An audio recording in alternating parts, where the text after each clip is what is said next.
छठा दिन माँ कात्यायनी चंद्रहासो उज्ज्वलकरा शार्दूलवर वाहना कात्यायनी च शुभदा देवी दानवघातिनी। माँ दुर्गा के छठे स्वरूप का नाम कात्यायनी है। यह महर्षि कात्यायन की कठिन तपस्या से प्रसन्न होकर उनकी इच्छानुसार उनके यहाँ पुत्री रूप में उत्पन्न हुई थी।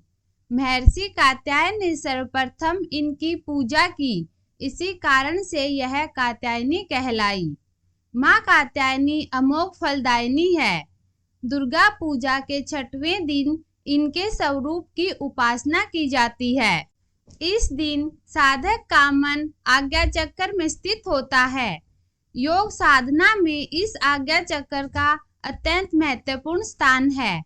इस चक्र में स्थित मन वाला साधक माँ कात्यायनी के चरणों में अपना सर्वस्व निवेदित कर देता है। परिपूर्ण आत्मदान करने वाले ऐसे भक्त को सहज भाव से माँ कात्यायनी के दर्शन प्राप्त हो जाते हैं।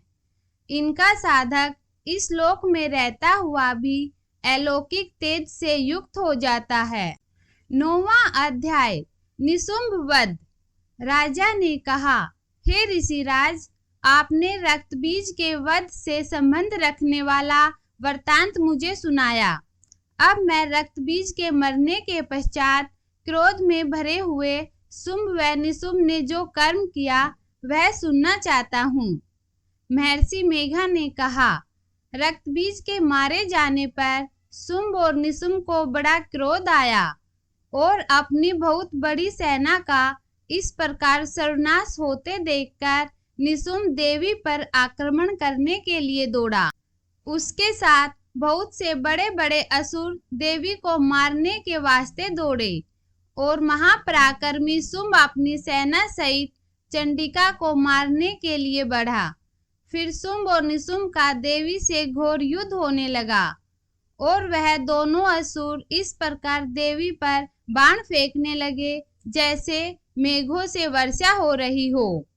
उन दोनों के चलाए हुए बाणों को देवी ने अपने बाणों से काट डाला और अपने शस्त्रों की वर्षा से उन दोनों दैत्यों को चोट पहुंचाई। निशुंभ ने तीक्ष्ण तलवार और चमकती हुई ढाल और तलवार लेकर देवी पर वार किया। देवी ने भी अपने शूरपर नामक बाण से निशुंभ की तलवार व ढाल दोनों को ही काट डाला। तलवार और ढाल कट जाने पर निशुंभ ने देवी पर शक्ति से प्रहार किया। देवी ने अपने चक्र से उसके 2 टुकड़े कर दिए। फिर क्या था, दैत्य मारे क्रोध के जल भून गया और उसने देवी को मारने के लिए उसकी ओर शूल फेंका, किंतु देवी ने अपने मुक्के से उसको चूर चूर कर डाला। फिर उसने देवी पर गदा से प्रहार किया। देवी ने त्रिशूल से गदा को भस्म कर डाला। इसके पश्चात वह फरसा हाथ में लेकर देवी की ओर लपका। देवी ने अपने तीखे बाणों से उसे धरती पर सुला दिया। अपने पराक्रमी भाई निशुंभ के इस प्रकार से मरने पर शुंभ क्रोध में भरकर देवी को मारने के लिए दौड़ा। वह रथ में बैठा हुआ उत्तम आयुधों से सुशोभित अपनी 8 बड़ी बड़ी भुजाओं से सारे आकाश को ढके हुए था। शुंभ को आते हुए देखकर देवी ने अपना शंख बजाया और धनुष की टंकार का भी अत्यंत दुस्सह शब्द किया। साथ ही अपने घंटे के शब्द से, जो कि संपूर्ण दैत्य सेना के तेज को नष्ट करने वाला था, संपूर्ण दिशाओं को व्याप्त कर दिया। इसके पश्चात देवी के सिंह ने भी अपनी दहाड़ से, जिसे सुन बड़े बड़े बलवानों का मद चूर चूर हो जाता था, आकाश, पृथ्वी और 10 दिशाओं को पूरित कर दिया। फिर आकाश में उछलकर काली ने अपने दांतों तथा हाथों को पृथ्वी पर पटका।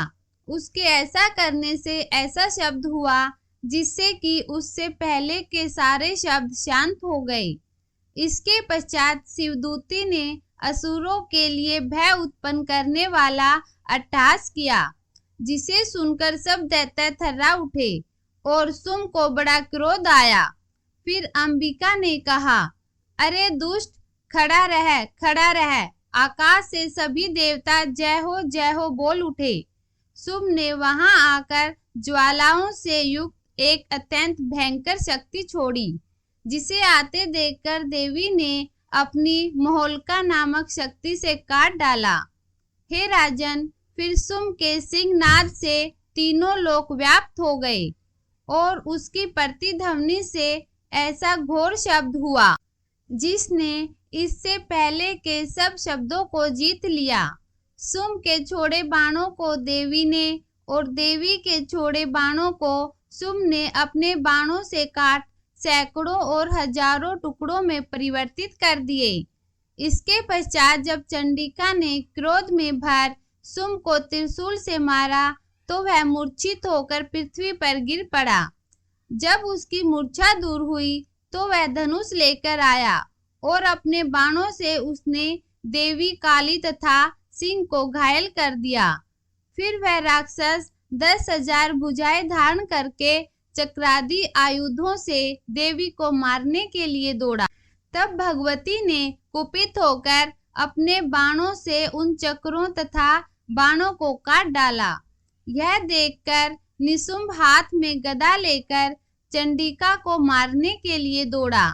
उसके आते ही देवी ने तीक्ष्ण धार वाले खड्ग से उसकी गदा को काट डाला। उसने फिर त्रिशूल हाथ में लिया। देवताओं को दुखी करने वाले निशुंभ को त्रिशूल हाथ में लिए हुए आता देखकर चंडिका ने अपने शूल से उसकी छाती पर प्रहार किया और उसकी छाती को चीर डाला। शूल विदीर्ण हो जाने पर उसकी छाती में से एक उसके जैसा ही महापराक्रमी दैत्य ठहर जा कहता हुआ निकला। उसको देखकर देवी ने बड़े जोर से ठाका लगाया। अभी वह निकलने भी न पाया था कि उसका सिर अपनी तलवार से काट डाला। सिर के कटने के साथ ही वह पृथ्वी पर गिर पड़ा। तदंतर सिंह दहाड़ दहाड़ कर असुरों का भक्षण करने लगा और काली शिवदूती भी राक्षसों का रक्त पीने लगी। कौमारी की शक्ति से कितने ही महादैत्य नष्ट हो गए। ब्रह्मा जी के कमंडल के जल से कितने ही असुर समाप्त हो गए।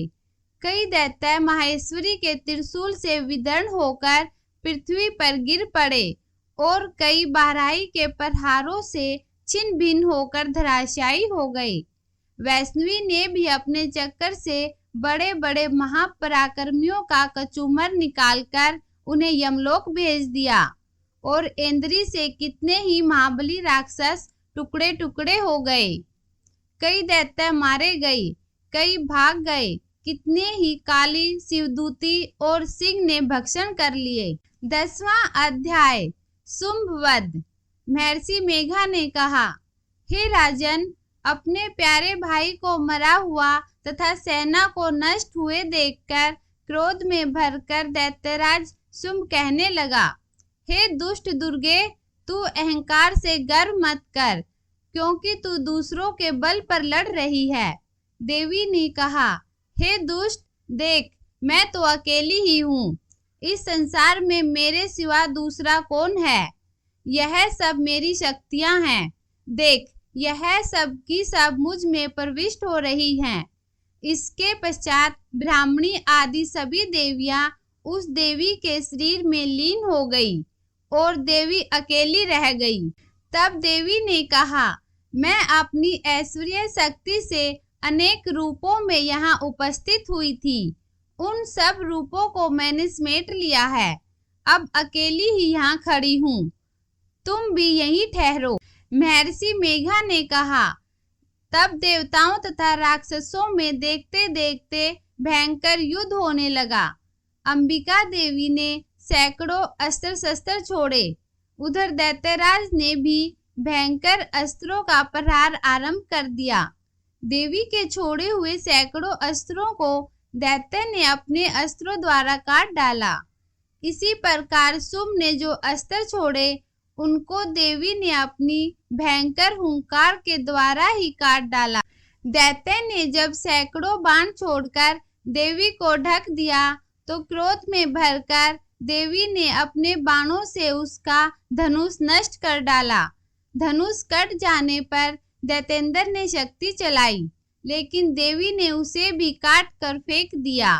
फिर दैत्येंद्र चमकती हुई ढाल लेकर देवी की ओर दौड़ा, किंतु जब वह देवी के समीप पहुंचा तो देवी ने अपने तीक्ष्ण बाणों से उसकी चमकने वाली ढाल को भी काट डाला। फिर दैत्येंद्र का घोड़ा मर गया, रथ टूट गया, सारथी मारा गया।